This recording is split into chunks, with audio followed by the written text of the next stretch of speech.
అయ్యన్న అందరివాడు. మీరు రెడీయా? జనహృదయ నేతగా ఆయనకు గుర్తింపు. నాతో పాటు కూటమి అభ్యర్థుల విజయానికి సహకరించండి. నర్సీపట్నంలో అట్టహాసంగా అయ్యన్న నామినేషన్. అయ్యన్న పాత్ర అందరివాడిగా గుర్తింపు పొంది ప్రజా నాయకుడిగా ఎదిగాడు అనటానికి ఈ నామినేషన్ ప్రక్రియే పెద్ద నిదర్శనం. పట్టణ పురవీధుల్లో కిటకిటలాడుతూ జనసందోహం మరియు ఆయనకు మద్దతు పలికేందుకు కూటమి అభ్యర్థులతో పాటు అభిమానులు భారీగా తరలివచ్చారు. దీంతో నర్సీపట్నం కూటమి జెండాలతో ఒక పండగ వాతావరణంలా కనిపించింది. జనహృదయ నేత అయ్యన్నకు ప్రజలు జేజేలు కొట్టారు. దీనికి ముందు అయ్యన్న నివాసం నుండి 5 రోడ్ల జంక్షన్, కృష్ణా బజార్, అబీద్ సెంటర్ మీదుగా సబ్ కలెక్టర్ కార్యాలయం వరకు భారీ ర్యాలీతో జనం కదిలారు. సార్వత్రిక ఎన్నికల్లో భాగంగా నర్సీపట్నం నియోజకవర్గ అసెంబ్లీ స్థానం నుండి టీడీపీ నుండి పోటీ చేసేందుకు అధికారికంగా అయ్యన్న తన నామినేషన్ దాఖలు చేశారు.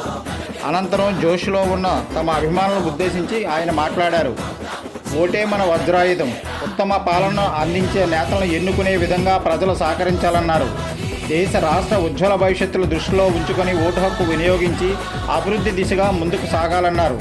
రైతుల కన్నీళ్లతో పాటు నిరుద్యోగుల్లో ఆనందం, పిల్లల భవిష్యత్తు మెరుగుపడేందుకు నాతో పాటు రాష్ట్రంలో కూటమి అభ్యర్థులను గెలిపించే తరుణం ఏర్పడిందని ఆయన ప్రజలను అభ్యర్థించారు. ఈ కార్యక్రమంలో అనకాపల్లి బీజేపీ కూటమి అభ్యర్థి సీఎం రమేష్, మాజీ శాసనసభ్యురాలు బోళం ముత్యాలపాప, టీడీపీ పార్టీ అధ్యక్షులు తాతబాబు, టీటీడీ మాజీ చైర్మన్, వారితో పాటు కూటమి అభ్యర్థులు, నాయకులు, అభిమానులు అధిక శాతం పాల్గొన్నారు. నీటికి కారణమే ఎవడయా? మనుషుల ప్రాణాలతో ఆడుతుంది ఎవడయా?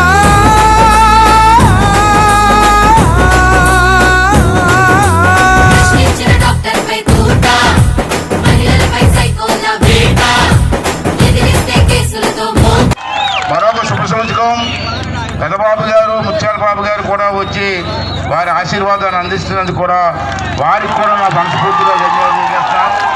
అలాగే మా పార్టీ అధ్యక్షులు తాతబాబు గారు, మన అనకాపల్లి మన జిల్లా తెలుగుదేశం పార్టీ అధ్యక్షులు తాతయ్య బాబు గారు కూడా వచ్చారు. వారికి కూడా ధన్యవాదాలు తెలియజేస్తున్నాను. సోదరులారా, రేపు జరగబోయే యుద్ధం ఒక రాక్షసుడితో జరుగుతుంది.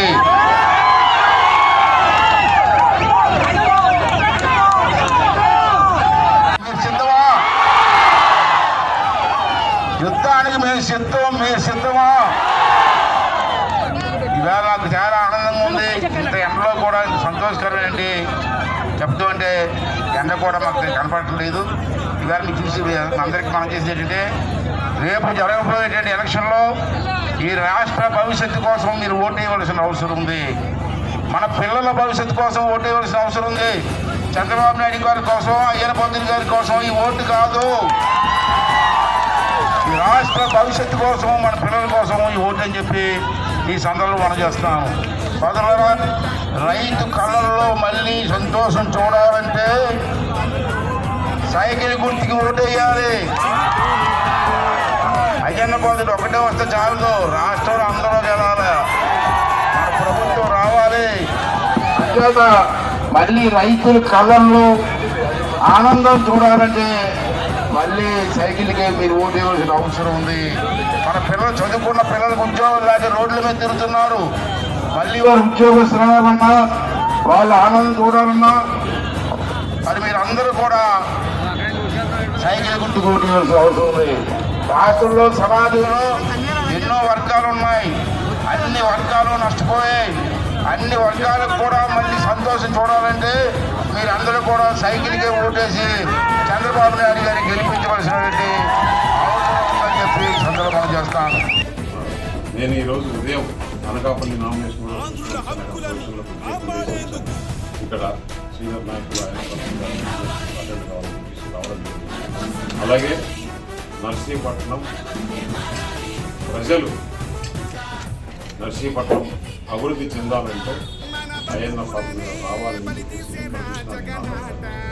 ప్రజలు కూడా అందరూ కూడా ఫోన్ చేసి చెప్పడం కానీ, మాట్లాడడం కానీ, సోషల్ మీడియాలో కానీ మనం చూస్తున్నాం. నేను చెప్పేది ఏంటంటే, ఇంకా 20 రోజులే ఉంది. కార్యకర్తలందరూ కూడా ఈ 20 రోజుల్లో ప్రతి గ్రామంలో ప్రతి ఓటర్ను కలిసి మొట్టమొదటి ఓటు పార్లమెంట్ ఓటు ఇస్తారు.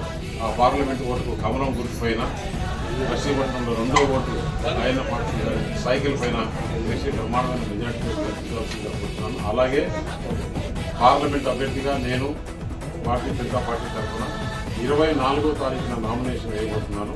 ఆ నామినేషన్కి రాజ్నాథ్ సింగ్ గారు ప్రోగ్రాం ఇచ్చారు. సీనియర్ నాయకులు Bharatiya Janata party defence minister ఆయన ఈ నామినేషన్కు అటెండ్ కాబోతున్నారు. అలాగే 7 మంది అసెంబ్లీ తరఫున పోటీ చేసిన అభ్యర్థులు ఆ రోజు బ్రహ్మాండ ర్యాలీతో ఒక బహిరంగ సభ కూడా ఉంటుంది. దానికి అందరూ కూడా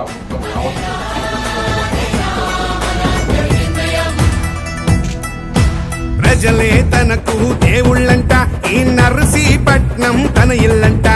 ప్రాణం తనలో ఉన్నన్నాళ్ళు ఈ మట్టిని విడిచి పోనంటాడు.